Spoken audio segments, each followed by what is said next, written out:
Eu nunca imaginei que aos 8 anos de idade eu ia aprender o que era medo de verdade. Não aquele medo bobo de escuro ou de monstro debaixo da cama, mas um medo que apertava a barriga, que fazia a gente acordar suando e com a mão da mãe segurar a sua tão forte que até doía um pouco. Tudo começou com uma dor chata no joelho. Não era uma dor de queda, daquelas que a gente esfolava o joelho brincando de pega-pega na rua de terra perto de casa. Era diferente. Uma dor surda que não passava nem com o remédio de hortelã que a avó fazia. A mãe levou eu e o meu irmão mais novo, o Pedro, para a cidade grande no ônibus da prefeitura. Ele choramingava o caminho todo porque estava com fome, e eu só queria que a dor parasse. O médico do posto encostou a mão gelada no meu joelho e pediu para eu dobrar a perna. Doeu tanto que eu mordi o lábio até sair sangue. Ele olhou para a mãe com uma cara que eu não entendi, mas ela entendeu. Vi os olhos dela encherem d'água antes mesmo dele falar qualquer coisa. Depois vieram os exames. A mãe mentia para mim que era só um check-up, mas eu ouvi ela chorando no telefone com a tia Madalena à noite, quando achava que eu estava dormindo. Uma vez ela deixou o papel do médico em cima da mesa da cozinha, e eu li sem querer, asterisco suspeita de tumor ósseo asterisco. Não sabia direito o que era tumor, mas sabia que não era bom. Na escola a professora Dona Lúcia tinha falado que tumor era tipo um carocinho que crescia onde não devia. Só que o meu não era um carocinho. Era uma coisa que estava comendo o meu osso por dentro. O hospital cheirava álcool e comida ruim. As paredes eram verdes, um verde sujo, e as enfermeiras falavam baixo como se eu não pudesse ouvir. A primeira vez que me furaram para tirar sangue, eu gritei tanto que uma moça de lenço na cabeça veio segurar minha mão e rezar. Ela disse que era da congregação cristã e que Deus ia me curar. A mãe agradeceu, mas eu só queria que ela parasse de apertar meu braço. A agulha doía mais do que o joelho. Os dias viraram uma coisa só: quimioterapia. Essa palavra soava como veneno, e era isso que parecia. Me davam um remédio pela veia que queimava igual fogo, e depois eu ficava dias vomitando num balde plástico que a mãe escondia debaixo da minha cama. O cabelo começou a cair em tufos. Eu acordava com o travesseiro cheio de fios e o Pedro, que tinha só 5 anos, perguntou se eu estava virando careca igual ao vovô. A mãe brigou com ele, mas eu só ri. Ri porque doía menos do que chorar. Um dia, a tia Madalena chegou com um homem de terno preto e uma Bíblia debaixo do braço.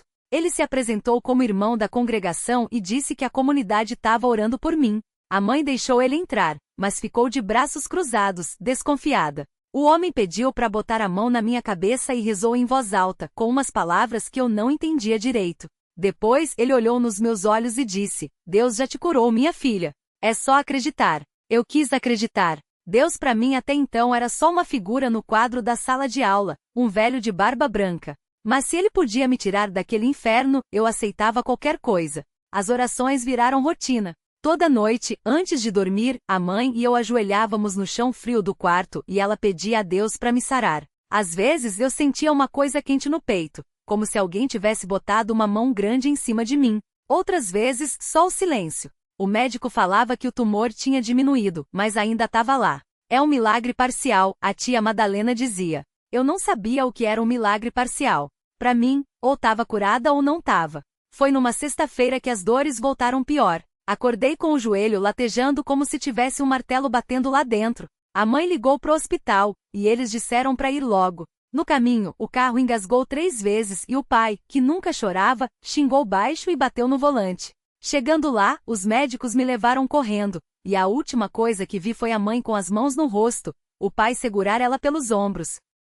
Acordei numa sala branca com tubos no nariz e uma dor que não era mais só no joelho. Era em tudo. Uma enfermeira me viu abrir os olhos e correu chamar o médico. Ele veio com uma cara que eu já conhecia. A mãe não estava ali.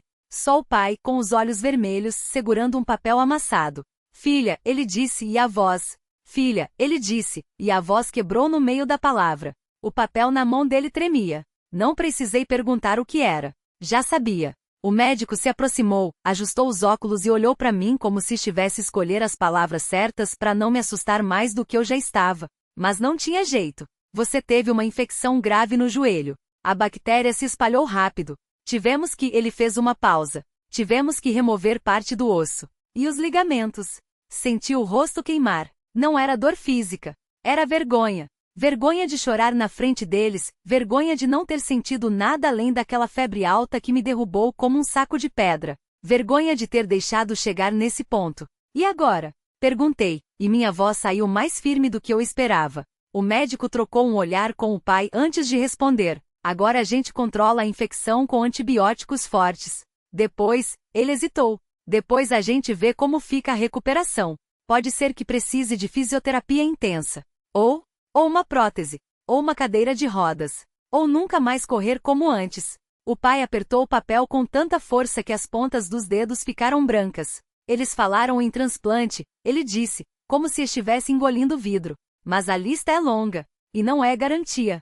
Não respondi. Olhei pro teto, para aquelas luzes brancas que doíam nos olhos. Lembrei do barulho da bola batendo no chão da quadra, do suor escorrendo nas costas, da sensação de voar quando pulava para fazer uma cesta. Tudo isso agora parecia coisa de outro mundo. Sua mãe tá lá fora, o pai falou, como se lesse meus pensamentos. Ela não quis entrar ainda. Disse que não aguentava te ver assim. Isso doeu mais do que qualquer coisa. Manda ela vir, falei, e desta vez minha voz tremia. Ele balançou a cabeça, como se estivesse envergonhado. Eu mando. Mas, ele engoliu em seco. Tem mais uma coisa. Esperei. O time da escola ligou. Eles querem te visitar. A treinadora também. Senti o peito apertar. Não por causa deles. Por causa do que eu ia ter que dizer. Não quero ver ninguém, falei rápido antes que a voz falhasse de novo. O pai não discutiu.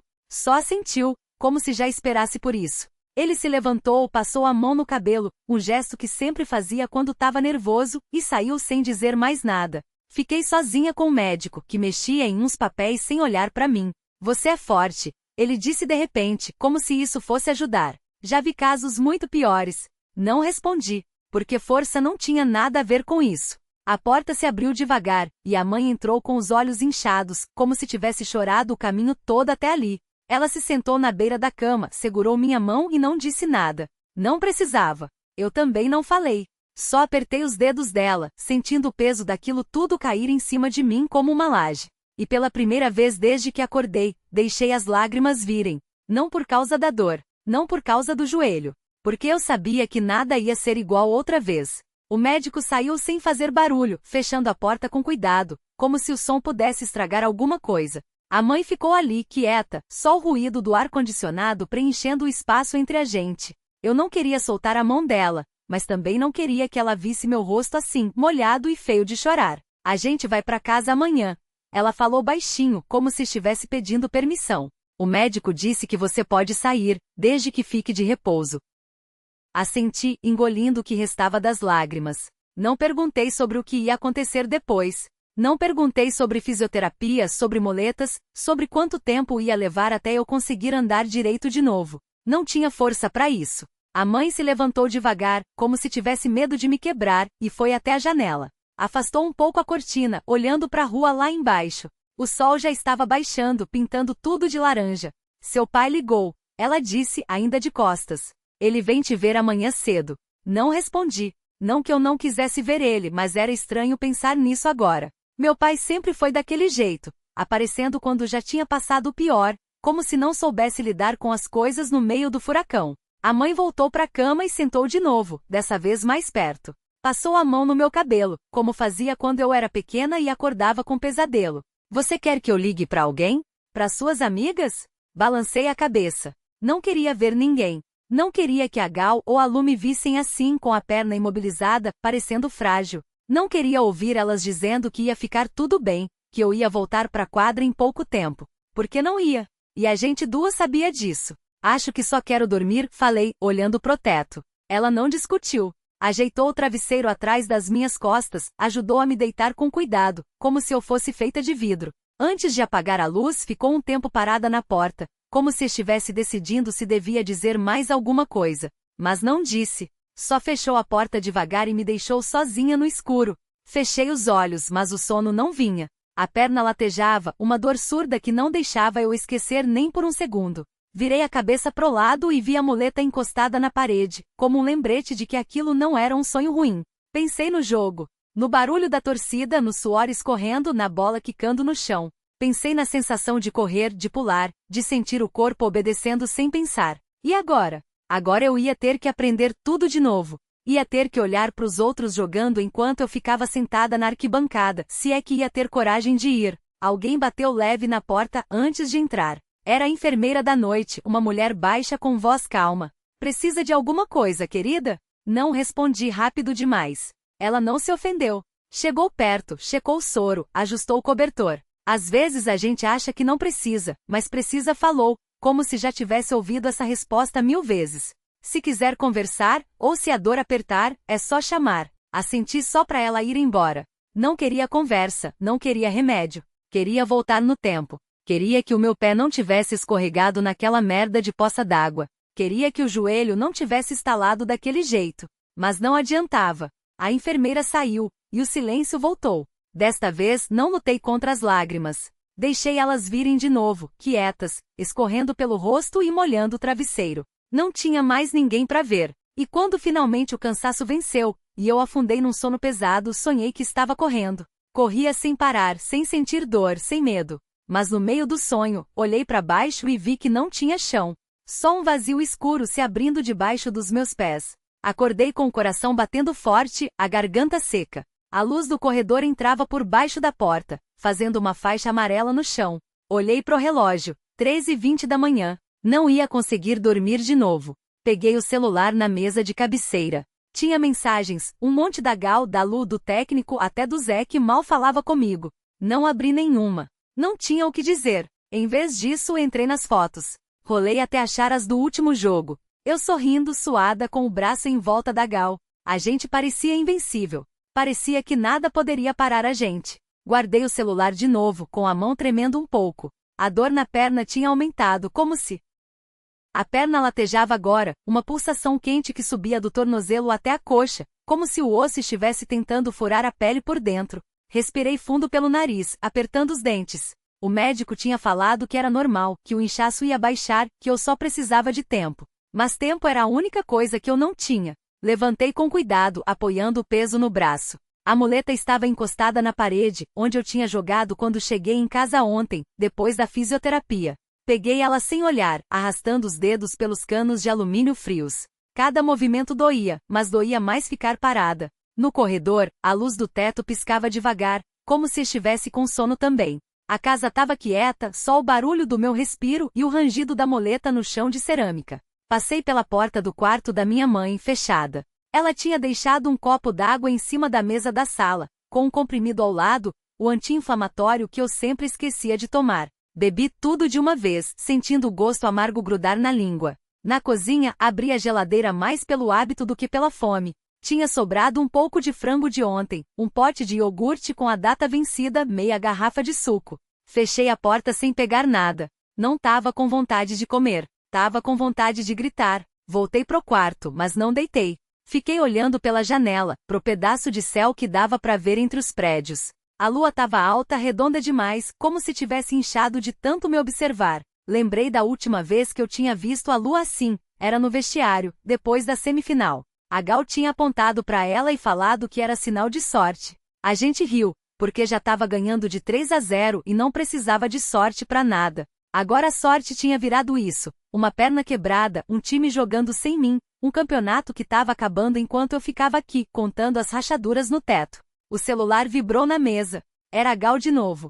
Dessa vez abri. Asterisco, tô indo pro treino. Você vem? Asterisco. Digitei e apaguei 3 respostas antes de mandar um asterisco, não hoje, asterisco. Não aguentava ver elas treinando, ouvindo a bola batendo no chão, os gritos da técnica, o som dos tênis arrastando. Não aguentava ser só uma espectadora. Mas os dedos doeram de tanto apertar a tela. Antes que eu pensasse direito, já estava digitando de novo. Asterisco, manda um vídeo depois. Só um pouquinho. Asterisco. A resposta veio rápido. Asterisco, claro. E para de ser dramática, sua boba. Você volta. Asterisco.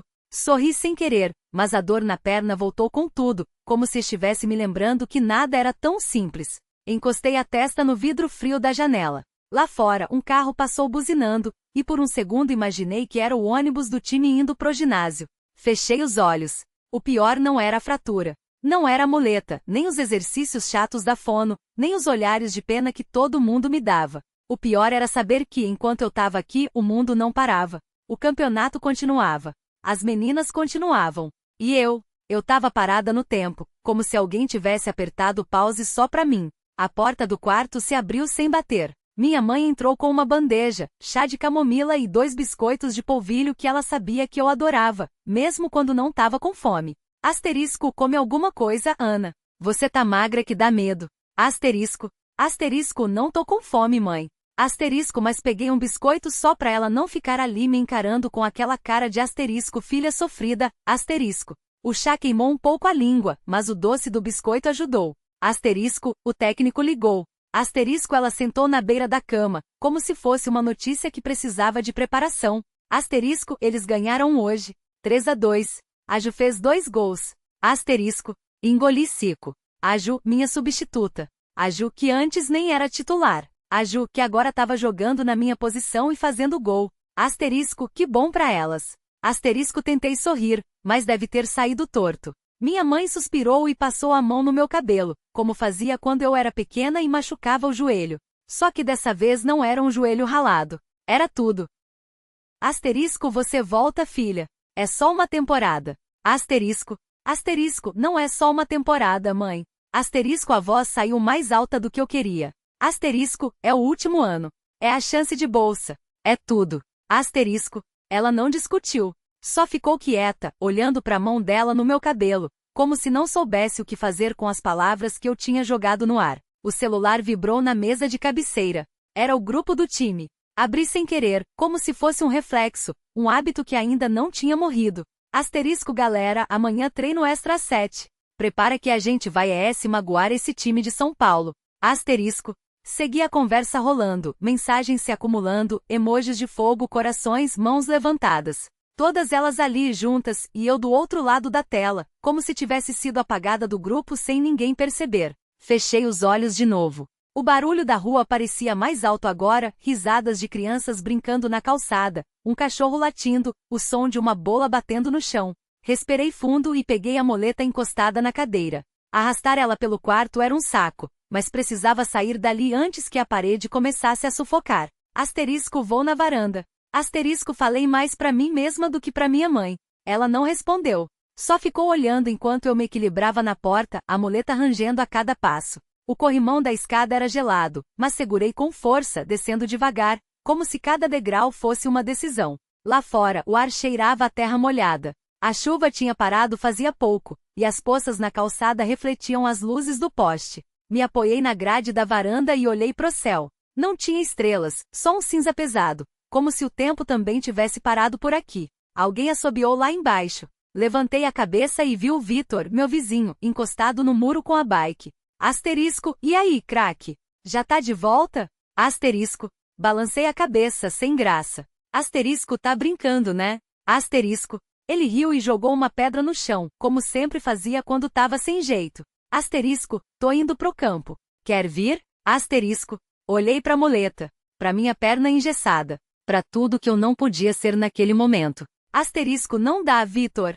Asterisco. Asterisco. Claro que dá. Asterisco, ele segurou a bike com uma mão e apontou pra garupa. Asterisco, eu levo você. Só pra dar uma volta. Não precisa jogar, não precisa fazer nada. Só sair daqui. Asterisco. Fiquei quieta. O vento mexeu nas folhas da árvore do quintal, e por um segundo foi como se alguém tivesse soprado bem no meu ouvido, empurrando. Asterisco, vai, Ana. Asterisco, a voz da minha mãe veio de dentro de casa, baixa, como se ela soubesse que eu tava prestes a dizer não. Engoli em seco. Asterisco, tá bom. Asterisco, a palavra saiu antes que eu pudesse pensar direito. Asterisco, mas devagar. Asterisco.